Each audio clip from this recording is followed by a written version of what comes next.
پھر بھی یہ نیچے نہیں کرتا ہے؟ میں نے کہا نہیں کرے گا. بولے کیسے؟ میں نے کہا حضور نے قیامت کی نشانیوں میں سے جو نشانی بتائی تھی وہ بدمذہبوں کی یہ بھی نشانی تھی کہ ان کے پاجامے اترنے ہوں گے.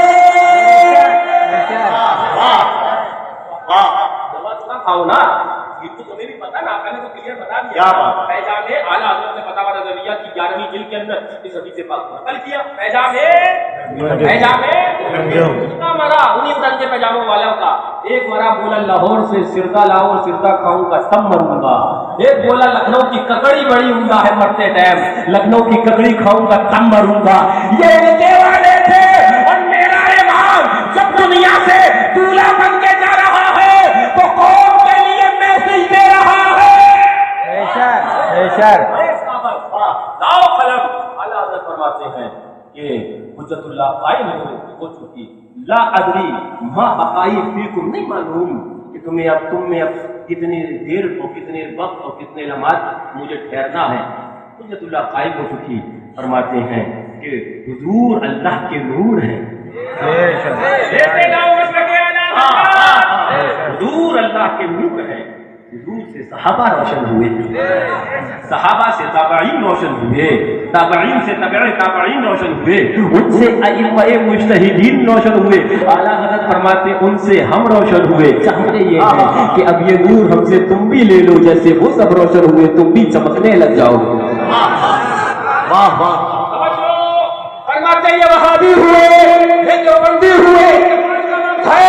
بولے بچے وہابیہ، میں نے کہا جس امام کے ہم ماننے والے ہیں اس نے 14.14 برس کی عمر سے رد وہابیہ شروع کیا تھا، اور قبر میں جانے سے پہلے وہابیوں کی گردنیں امیرتے ہوئے جا رہے ہیں.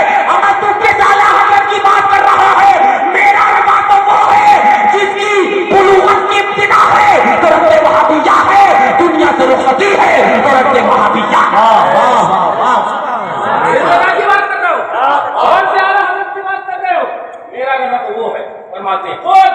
الفاظ اعلیٰ حضرت کے، میں 14.14 برس کی عمر سے، کوئی 14 سال کا لڑکا ہو آگے آئے، کوئی 14 سال کا یا 13 سال کا لڑکا ہو کوئی آئے ہوئے آ جاؤ بیٹا آ جاؤ. اب گھوم کر کھڑے ہو جاؤ. یہ 14 سال کا لڑکا ہے، جاؤ بیٹا بیٹھ جاؤ کم و بیش. اعلیٰ حضرت فرماتے ہیں اس عمر سے میں نے وہابیوں کی ایسی تیسی کرنا شروع کر دی. اس عمر سے 14.14 برس کی عمر سے اٹھاؤ بتایا شریف اور فرما کر رہے ہیں جب انتقال کا وقت ہے. فرماتے ہیں اگر ایمان بچانا ہے، اگر وہ نور جس نور سے صحابہ روشن ہوئے، جس نور سے تابعین روشن ہوئے، جس نور سے تابعین روشن ہوئے، جس نور سے مجتہدین روشن ہوئے، اگر اس نور کی حفاظت چاہتے ہو تو وہابیوں دیوبندیوں سے بچنا پڑے.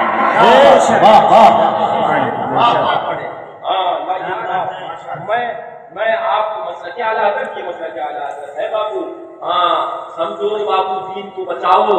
ہم اپنے گھریلو جھگڑے کو بیان کرنے یہاں نہیں آئے، یہاں پر ہم دین کو بتانے یہاں پر آئے ہیں. بتایا دین جائے آؤ. میں بات دوسری طرف چلی جائے گی. حضور معصوم ملت ہے، اس عنوان پر میں کچھ گفتگو، اور وقت ہو بھی چکا اچھا خاصا، اور میں زیادہ تقریر کروں گا، میری بہت کچھ تھکا ہوا بھی ہوں کئی راتوں کا، اور ابھی بھی میں تقریر کر ہی کہ آپ کے وہاں آ رہا ہوں. سیدھے سنو.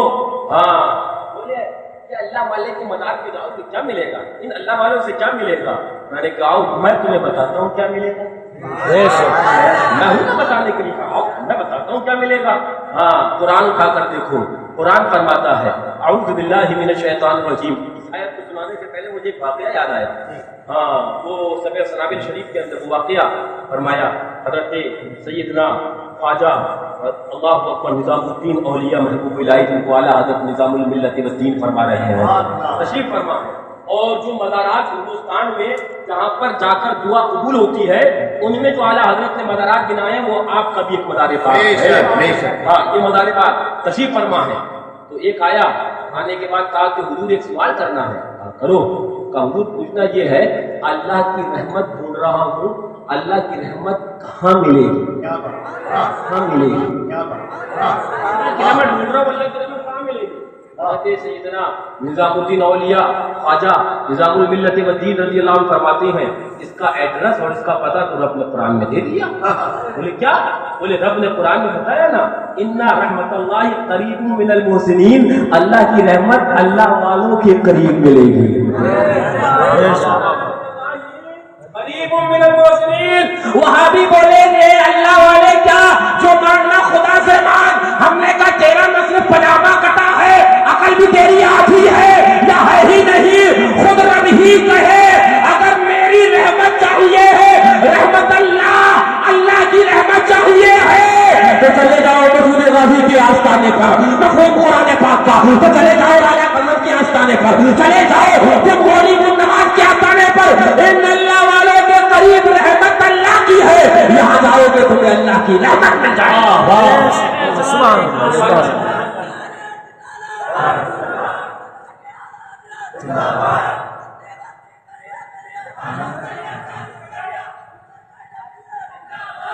ذرا زور سے بولو، ذرا منہ کھولو.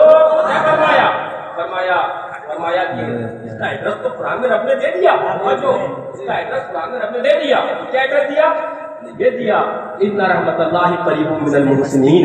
اللہ کی رحمت اللہ کے محسنین کی تفسیر ہو جائے اللہ والوں کے قریب ہے. لیجیے میں حدیث پاک سنانے لگ گیا.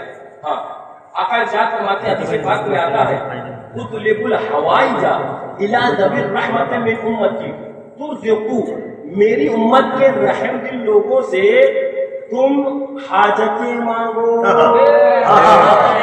صحابی مر گیا، دیوبندی ختم ہو گیا. یہ تو کہتے ہیں جو مانگنا اللہ سے مانگ، جو مانگنا. اور خود آقا فرمائے، محبوب خدا فرمائے اطلب الحوائج، اپنی ضرورتیں اللہ کے نیک بندوں سے مانگو ترزقو، خوب رزق ملے گا. بولے ہمارے مولانا وہ اکبر علی صاحب اشمتی، ہمارے مولانا علی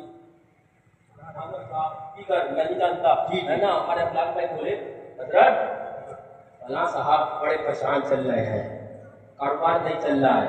میں نے کہا دیکھو نا میرے آقا نے راستہ بتایا نا، تمہیں رزق کہاں ملے گا؟ اگر رزق ملے گا تو دربار غریب النواز میں ملے گا، رزق ملے گا تو دربار اعلیٰ حضرت میں ملے گا، رزق ملے گا شیر سنت کے دربار میں ملے گا.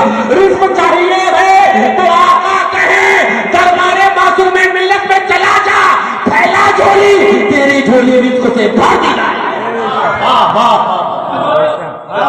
میں بہت تیزی سے حدیث صحیح بیان کر کے آگے بڑھوں گا. اطلب الفضل عند الرحماء من امتی تعیش فی اکنافہم فإن فیہم رحمتی. آقا فرماتے ہیں یعنی میری رحمت، میرے رحم دل والوں امتیوں سے فضل طلب کرو، ان کے دامن میں آرام سے رہو گے کہ ان میں میری رحمت ہے. اور ایک روایت میں آگے آتا اطلب المعروف من رحماء امتی تعیش فی اکنافہم، یعنی میرے رحم دل امتیوں سے بھلائی طلب کرو، بھلائی طلب کرو، ان کے دامن میں آرام سے رہو گے. تعیشوا فی اکنافہم، ان کے دامن میں آرام سے رہو گے. لیجئے میں دھیرے دھیرے آگے بڑھ رہا ہوں.